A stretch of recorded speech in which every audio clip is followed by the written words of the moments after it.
அருட்பெருஞ்சோதி அருட்பெருஞ்சோதி தனிப்பெரும் கருணை அருட்பெருஞ்சோதி எல்லாம் செயல்கூடும் என்னானை எம்பலத்தே எல்லாம் வல்லான் தனையை ஏற்று. என் இனிய தமிழ் மக்களே, உங்கள் அனைவருக்கும் வணக்கம். அதாவது இப்போ எதுக்காக இந்த வீடியோனா, கடவுள் எங்கே இருக்கிறார், தெய்வம் எங்கே இருக்கிறது, கோவிலிலா அல்லது நம் உயிரிலா, உள்ளத்திலா, மனதிலா, அப்படி என்று காலகாலமாக தேடிக்கிட்டு இருக்காங்க. ஆனால் வள்ளலார் என்ன சொன்னார்னாக்கா, உயிரே தெய்வம், அதாவது இறைவன் ஒளிவடிவாய் அற்பெருஞ்சோதியாய் என்ன எங்கும் நிறைந்த பரம்பொருளாய் இருக்கிறார். எல்லாம் செய் வல்ல தெய்வம், எங்கும் நிறை தெய்வம், என் உயிரில் கலந்து இணைக்க இன்பம் நல்கும் தெய்வம், நல்லாருக்கும் நல்ல தெய்வம், மடுவான தெய்வம், நற்சபையில் ஆடுகின்ற நடராஜ தெய்வம், கல்லாருக்கும் கற்றவர்க்கும் கழிப்பருளும் தெய்வம், காரணமான் தெய்வம், அருள் பூர்ணமான் தெய்வம், செல்லாத நடைகளெல்லாம் செல்லுகின்ற தெய்வம், சிற்சபையில் விளங்குகின்ற தெய்வம் அதே தெய்வம் என்று பாடுகிறார். அதாவது எப்படின்னாக்கா, நம்ம உடம்புல நெருப்பு இருக்கு, அதே மாதிரி எல்லா உயிர்கள்லையும் நெருப்பு இருக்கு. ஆனால் மனிதன் இறைவனோடு கலக்கும் ஜோதியாகி, அருள் ஜோதியாகி இறைவனோடு கலக்கும் ஆற்றல் மனிதனுக்கு மட்டுமே இருக்கிறது. மற்ற எல்லா ஜீவராசிகளுக்கும் அந்த நெருப்பு இருக்கு. ஆனால் பிரபஞ்சம் முழுக்க, அதாவது பூமிக்கு அந்தாண்ட பிரபஞ்ச வெளி முழுக்க இறைவன் அக்னியா, உருவம் இல்லாமல் அருவமா இருக்கிறாரு. அது நம்ம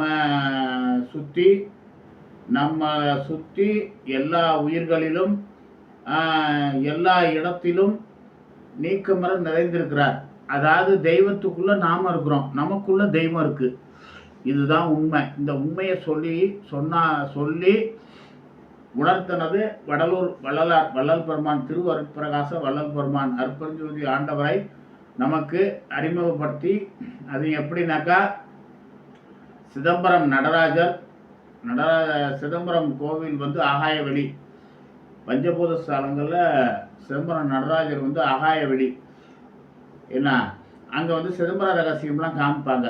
அந்த சிதம்பர ரகசியம் என்னன்னாக்கா, பிரபஞ்சம் முழுக்க இறைவன் நிறைந்திருக்கிறார் என்பதை காட்டுறது தான். அந்த ஒரு ரூமுக்கு நடுவில் ஜோதியாக காமிப்பாங்க, இறைவன் அற்பெருஞ்சோதியாய் பிரபஞ்சம் முழுக்க நிறைஞ்சிருக்கிறார்ன்றது. அந்த உண்மையை வெளிப்படுத்துறது தான் வடலூர் சத்தியஞான சபையில் அற்பெருஞ்சோதி ஆண்டவர்.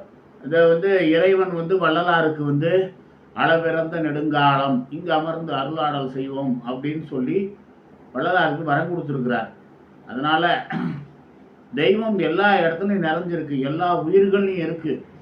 அதை உணர்ந்துட்டாலே நாம தப்பு பண்ண மாட்டோம். இன்னைக்கு நிறைய இடத்துல பெண் குழந்தைகளை, பெண்களை அதாவது மோசம் பண்ணுறது, நாசம் பண்ணுறது, இப்படி நிறைய நடக்குது, நிறைய குற்றங்கள் நடக்குது.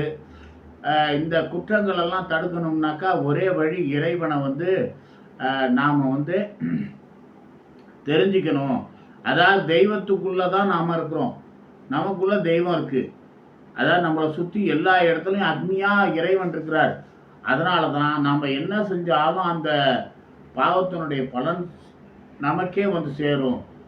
பூமி எப்படி சுற்றுதோ அதே மாதிரி அது ஒரு சுற்றும் போது அது எத்தனாவது சுற்றுக்கு நம்மக்கிட்ட சேருமோ அப்படி வரும். அது மாதிரி எல்லா இடத்துலையும் நிறைஞ்சிருக்கிற தெய்வத்தை முதல்ல தெரிஞ்சுங்க. அப்படி தெரிஞ்சுக்கிட்டாதான் எந்த ஒரு மனிதனும் தவறு செய்ய மாட்டான். இதை நம்ம தெரிஞ்சுக்கணும். அதாவது எல்லா உயிர்களையும், அதாவது பெண்ணும் தெய்வம் தான், ஆணும் தெய்வம் தான், ஒரு குழந்தையும் தெய்வம் தான், எல்லா உயிர்களையும் இறைவன் இருக்கிறான். அப்படி இருக்கும் பொழுது எந்த ஒரு உயிரையும் நாம் கொல்லக்கூடாது, எந்த ஒரு உயிரையும் நாசம் பண்ணக்கூடாது, மோசம் பண்ணக்கூடாது. அப்படின்ற அந்த உண்மை இறைவனை தெரிஞ்சுக்கிட்டாதான் செய்யலாம். இப்படி இருக்கும் பட்சத்தில் இன்றைக்கு நடக்கிற நடைமுறையில், அதாவது பெரியார், தந்தை பெரியார்ன்றாங்க என்ன, அவர் கடவுள் இல்லைன்னு சொன்னார் அப்படின்றதுக்காக அந்த கடவுள் மறுப்பை வெளிப்படுத்துனதுனால இன்னைக்கு எவ்வளவு அட்டூழியங்கள் நடக்குது தெரியுமா? கொஞ்சம் கூட மனிதன் பயப்படாம ஒரு மனிதனை வெட்டி கொல்றது, பெண்களை வெட்டி கொல்றது, கணவன் மனைவி துரோக வேலை, கணவன் மனைவியை கொல்றது, மனைவி கணவனை கொல்றது, இந்த மாதிரி அதாவது தெய்வம் வந்து எங்கேயோ இருக்கு, கோயிலில் இருக்கு அப்படின்னு சொல்லி ஒரு மூர்க்கத்தனமா என்னமோ, அதாவது ஒரு மிருகம் மாதிரி செயல்படுறாங்க. காட்டில் இருக்கிற மிருகத்தெல்லாம் அழிச்சுவிட்டு நாட்டில் மனிதன் மிருகமாக ஆயிட்டான். ஏன்னாக்கா மனிதனுக்கு வந்து அந்த தெய்வத்தை தெரிஞ்சிக்க முடியாத சூழ்நிலையை உருவாக்குனது யாருனாக்கா இந்த திராவிடர் கழகம், இந்த அதாவது திமுக, அதிமுகன்னு இந்த கட்சிகள் மாறி மாறி வந்து இவங்க வந்து ஒரு கடவுள் நம்பிக்கையை வந்து மக்கள் மனசுலேருந்து நீக்கிற மாதிரி பண்ணிட்டாங்க. எத்தனை கோயிலில் இடிச்சிருக்கிறாங்கன்னு அவங்களே சொல்லியிருக்கிறாங்க, நம்ம ஏன் சொல்கிறது. ஆனால் எம்ஜிஆர் அப்படி இல்லை. எம்ஜிஆரை பொறுத்த அளவுக்கு அவர் வந்து எந்த ஒரு அதாவது ஆன்மீகத்தை மறுக்கவும் இல்லை, எதிர்க்கவும் இல்லை. அவர் பாட்டுக்கு எல்லாரையும் அனுசரித்து போனார். ஆனால் மற்ற அரசியல்வாதிகள் வந்து இந்த அதாவது கடவுள் நம்பிக்கையை வந்து அற்றுப்போக வச்சுட்டாங்க. எந்த ஒரு கோவிலையும் புனரமைப்பு பண்ணி தெய்வம் உண்டுன்னு நம்பினாதான் மனிதன் பயப்படுவான். எல்லாத்துக்கும் மேலே தெய்வம் தான் நம்மளை ஆட்சி செய்யுதுன்றத உண்மையே தெரிஞ்சிக்காதனால்தான் மனிதன் தப்பு பண்ணுறான். அதனால் முதல்ல ஒன்று தெரிஞ்சுங்க, தெய்வம் வந்து நம்மளை சுற்றி இருக்குது, அக்னியாக நமக்குள்ளே இருக்குது, வெளியே இருக்குது. தெய்வத்துக்குள்ளே தான் நம்ம வாழ்ந்துக்கிட்டு இருக்கிறோம்.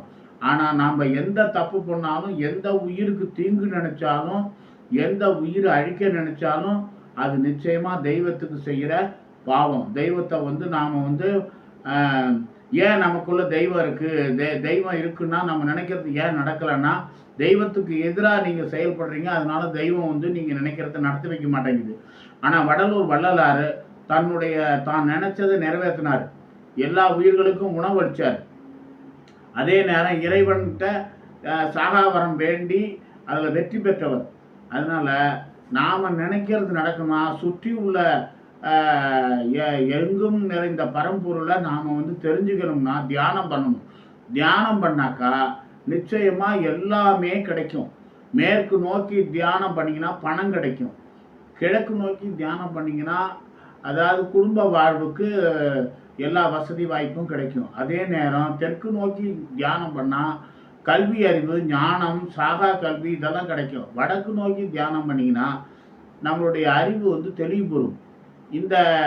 இதெல்லாம் வந்து வள்ளலார் வந்து உபதேச பகுதியில் நமக்கு தெளிவாக சொல்லியிருக்கிறார். அப்படி இருக்கும் பொழுது முதல்ல வள்ளலாரை வடலூர் வள்ளல் பெருமானை பின்பற்றி அவருடைய உபதேச பகுதிகளை, திருவருட்பாவை படித்து உங்கள் வாழ்க்கையில் மாற்றம் செய்யுங்கள். அதே நேரம் இன்னொன்று நீங்கள் தெரிஞ்சுக்கணும், போதை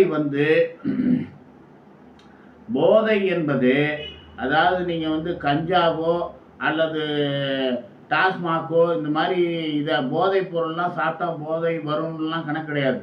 தியானம் பண்ணாலே போதை வரும்.